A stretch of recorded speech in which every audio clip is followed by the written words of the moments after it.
All right, let's dive into the story of a true global icon, a name you know no matter where you are in the world, Oprah Winfrey. But this isn't just a story about being rich and famous. Nope. This is a powerful story about turning the deepest kind of pain into world-changing power.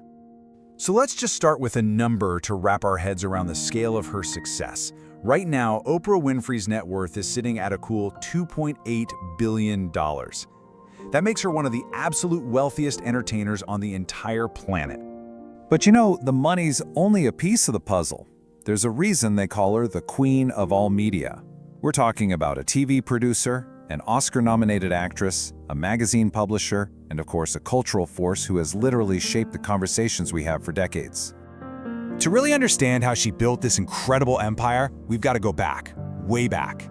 Because her journey didn't start in some fancy boardroom or a TV studio. It started in a place of deep, deep struggle and almost unimaginable hardship. This first chapter of her life, it was just marked by poverty and chaos, starting out in rural Mississippi and then moving to the inner city of Milwaukee. Honestly, it was the kind of childhood that could have easily broken anyone. And the facts of her early life are just harrowing. Starting when she was only 9 years old, she was repeatedly sexually abused. By the time she was 14, after years of that trauma, she became pregnant. Tragically, her son was born prematurely and died shortly after birth. She blamed herself and carried that immense pain in secret for years. So feeling completely lost, acting out, and just overwhelmed, Oprah's mother just couldn't handle her anymore. And in this moment of crisis, she sent Oprah to live with her father in Nashville, Tennessee. And that single decision, which came from a place of desperation, would become the most important turning point of her entire life. So in Nashville, she entered a whole new world, a world of discipline she had never, ever known. Her father, Vernon Winfrey, was a respected barber and city councilman, and he set incredibly high standards. It was the total opposite of the neglect she'd been living with. This slide really just lays it all out, doesn't it? The contrast is night and day. Life in Milwaukee was all about neglect, but in Nashville, with her father, she found discipline and attention. Those C grades she was getting, not anymore. Only A's were gonna fly. So how did this happen? Well, it all came down to a really strict regimen, and it was all about education. Her dad made her write a book report every single week. On top of that, she had to learn 5 new vocabulary words every single day.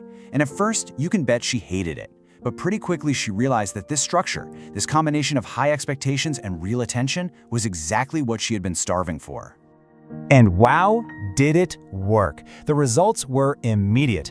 Oprah's grades just skyrocketed. She went from being this troubled teen to a popular honor student, winning speaking contests. She even got to represent her school at a White House youth conference. She was finally on a path to success. And this newfound discipline, it built the foundation for her incredible career. All that academic success started opening doors in the world of media, a journey that kicked off when she was still just a teenager. Get this, while she was still in college, at just 19 years old, she literally made history. She was hired as a news anchor, becoming both the youngest and the very first African-American woman to ever hold that job in Nashville. But her path wasn't just a straight line up. When she moved to Baltimore to co-anchor the evening news, she hit a huge wall. Her bosses basically told her she was too emotional, that she got too invested in the stories.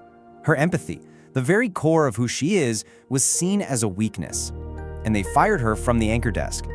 But what looked like a total career failure, it turned out to be the best thing that ever happened to her. She got moved to a local morning talk show, and as she said later, it was there, away from the stiff world of hard news, that she finally felt like she was home. She could be empathetic, she could be curious, she could just be herself. And that discovery didn't just save her career, it launched a revolution.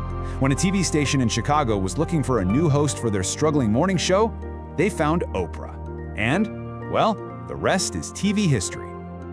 I mean, just look at this turnaround. The show AM Chicago was dead last in the ratings when she took over. Within just a few months, she took it to #1, completely knocking the longtime king of daytime TV, Phil Donahue, right off his throne. The show was quickly renamed The Oprah Winfrey Show and went national. And for 25 years, it just dominated. At its peak, it was watched by 48 million people a week in the US alone, and it was on in 126 countries. Its influence was just massive. But here's the thing about Oprah. She wasn't just a host, she was a brilliant entrepreneur. She founded Harpo Productions so she could own her own show, which was a huge, groundbreaking move. She launched a magazine, a cable network, and in the process, she became the first African-American woman ever to become a billionaire. But her impact goes way, way beyond business and media. Oprah used her incredible platform to create a legacy of philanthropy and social change that is still shaping the world today. I mean, she's invested millions in education, most famously by founding a leadership academy for girls in South Africa. Her voice became a huge force in politics and culture. And in 2013, her immense contribution was recognized with the Presidential Medal of Freedom, which is America's highest civilian honor. So what's the real takeaway here? At a time when daytime TV was all about conflict and shouting, Oprah completely changed the game.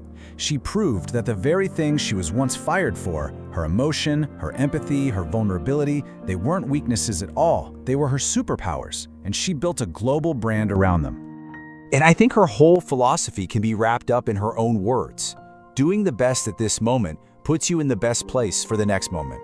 From a childhood in ashes to a global icon, her whole life is proof of that idea, of focusing on right now to build a better future. And her story really leaves us with a powerful question for ourselves. She took her pain and turned it into a platform for connection for millions of people. It just makes you wonder, right? What are the hidden strengths in our own stories, and what can we build from them?